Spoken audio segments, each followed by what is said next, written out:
നമുക്ക് അടുത്ത ആഴ്ചയിലേക്കുള്ള guidance message എന്താണെന്ന് നോക്കാം.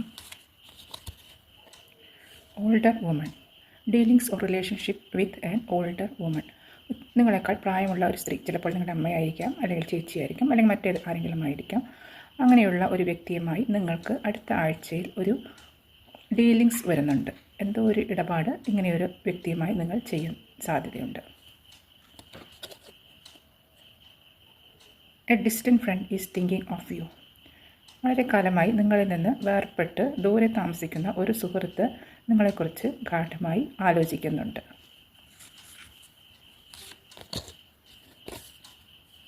Barrel, you feel something is lacking in your life, perhaps love, money or goals. ഇത് കാണുന്ന ചിലർക്ക് ജീവിതത്തിൽ എന്തോ ഒരു കുറവുണ്ട്.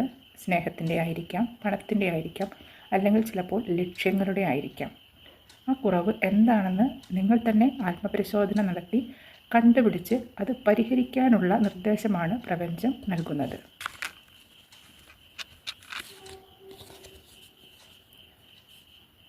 Good fortune, beetle good Fortune.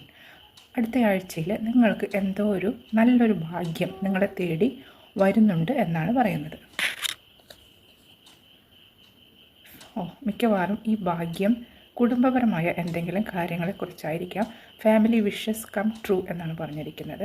അപ്പോൾ എന്തെങ്കിലും നിങ്ങളുടെ വീട്ടിലുള്ളതോ നിങ്ങളുടെ വീടിനെ സംബന്ധിച്ചോ കുടുംബാംഗങ്ങളെ സംബന്ധിച്ചോ എന്തോ ഒരു നല്ല കാര്യം നിങ്ങളുടെ ജീവിതത്തിലേക്ക് വന്നുകൊണ്ടിരിക്കുന്നുണ്ട്.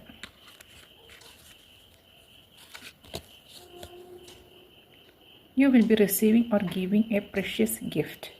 നിങ്ങൾ ഒരു വിലപിടിപ്പുള്ള ഒരു സമ്മാനം നിങ്ങൾക്ക് ലഭിക്കാനോ നിങ്ങൾ അത് ആർക്കെങ്കിലും നൽകാനോ സാധ്യതയുണ്ട്.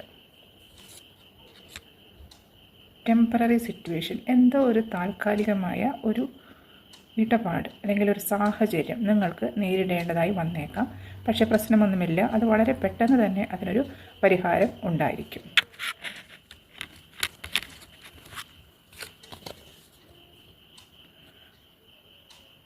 ചിലർക്ക് ഡിപ്രഷൻ ഉണ്ട്, അതുപോലെ ഉത്കണ്ഠയുണ്ട്.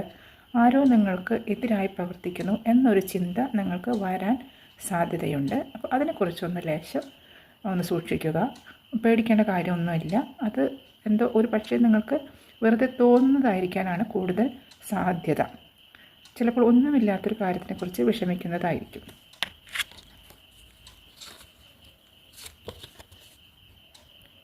Piece and harmony. ആഴ്ചയുടെ അവസാനത്തോടു കൂടി നിങ്ങൾക്ക് സമാധാനവും സന്തുലിതാവസ്ഥയും വന്നു ചേരും. ഇത്രയുമാണ് അടുത്ത ആഴ്ചയിലേക്കുള്ള നിങ്ങൾക്കുള്ള